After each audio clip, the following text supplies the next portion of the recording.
Our next presenter will be Leslie Robinson, Phillips County Commissioner. Thank you, Congressman Rehberg, for letting me come to this panel and speak. And first of all, the main thing is the Antiquities Act needs to be reformed. Without that, we can talk till we're blue in the face, but it's just a signature on a piece of paper that can put this into a monument, and so that needs to be reformed. And so thank you, Denny, for co-sponsoring the bill that's trying to do that. I have read this. It's 21 pages total once the 21 pages were all released.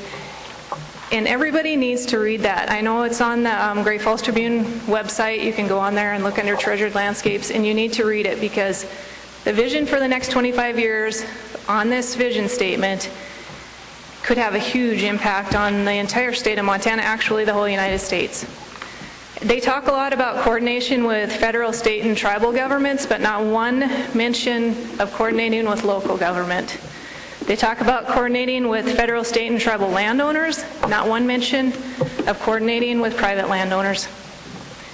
And the first step for this whole process should be at the local level. It shouldn't have been some national document that was barely released, accidentally released. It should have been something that was talked about on the local level. And we have a good working relationship with our local BLM. And I know that this document was done in DC, and I'm sure that they probably didn't even know what was going on with it.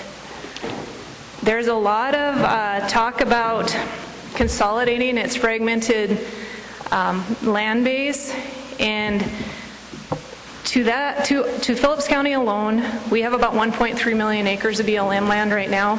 We get PILT payments, payment in lieu of taxes, and it's paid. It was just fully funded. It's been fully funded, I think, 3 years. It's got 2 years left, and it is at 35 cents an acre. And grazing land in Phillips County by private landowners, 83 cents an acre.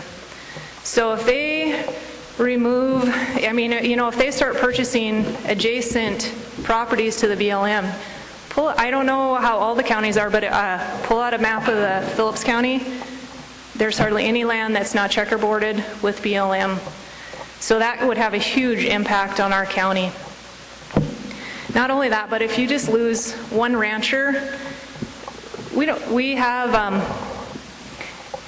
if you lose one rancher and one family, you're losing a lot of people that are volunteers for the fire department, for the ambulance, school board, you name it. So every time we lose a family, because they don't want to be in the middle of a monument, they don't want to deal with it, and they leave, it's a big impact. Another thing is a monument a lot of times will stop development. We have a lot of gas production in Phillips County, and in Phillips County, out of the top 15, 4 of the top taxpayers in Phillips County are gas companies, and so the impact to Phillips County would be very large. And also in this document, it says talks about using proceeds from renewable energy projects to acquire and protect treasured landscapes. They want to use the money from the gas companies, and they want to purchase more land to make it as part of this treasured landscape. And I've heard that treasured landscape and monuments is not the same. You need to read this document because they talk about that the administration should consider designating significant and immediately threatened lands as national monuments. There's one sentence that talks about public support. They never say local. It's public. If you think about the last monument, I'm sure the comments that came in were pretty heavily weighted people that probably have never been to this area. And so that's considered public, not necessarily local. And then, if you turn to the next page, it said, should the legislative process not prove fruitful, or for nationally significant natural or cultural resources were to come under threat of imminent harm, the BLM would recommend that the administration consider using the Antiquities Act to designate new national monuments by presidential proclamation. So the page before, they say that they're going to get public input, that it would happen best with public support. Next page, it says, but if we don't get our way, we're going to talk to the administration and ask them to just sign a proclamation and do it anyway. And attachment 4 of that document talks about our area in Phillips and Valley County that they would like to have a national monument, 2.5 million acres. And it also talks about a bison range. And it also says to remove it from public domain. And I'm not really sure what that means. And I'd like an explanation of what removing it from public domain means.